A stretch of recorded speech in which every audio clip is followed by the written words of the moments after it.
Hello guys! Napapuzzle ako dito sa glowing egg na to guys. Nakalagay glowing egg candy.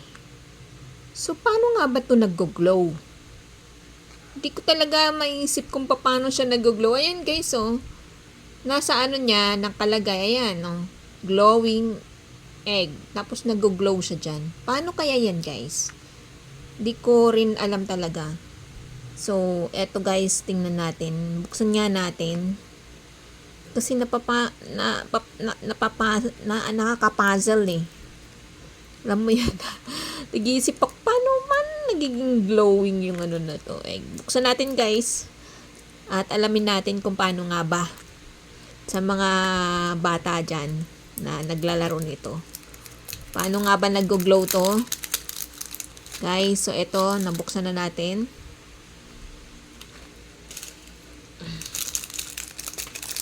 Wait lang.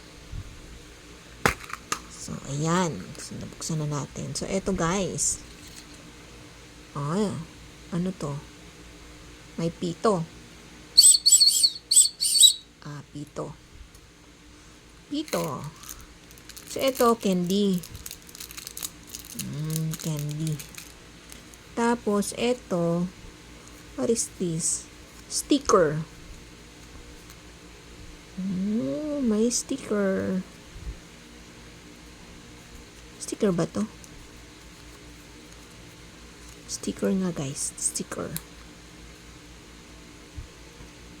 Hindi ko alam po ano to. Sticker yata to guys Basta, yan. So, ito lang ang laman niya guys. Paano mag-glow to ngayon? Itong egg. Diba? Ito, candy. Paano siya mag-glow? Comment nyo nga guys sa mga bata na naglalaro nito. Paano nag-glow tong egg? Yan, paano? Kakain tayo ng candy tapos pipito tayo, mag-glow siya. Wala naman.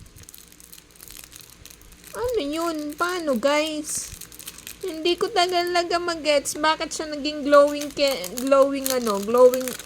egg. Ayan glowing egg. Ayan nag-glow daw siya.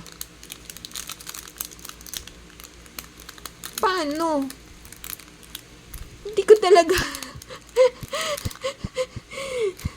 baka hindi ko lang talaga alam guys. Comment naman please.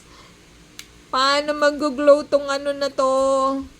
Yung egg na to, paano mag-glow? Sige na please, comment na please. Kung mag-glow nga ito, paano nga? Hindi ko talaga alam. Comment na lang guys.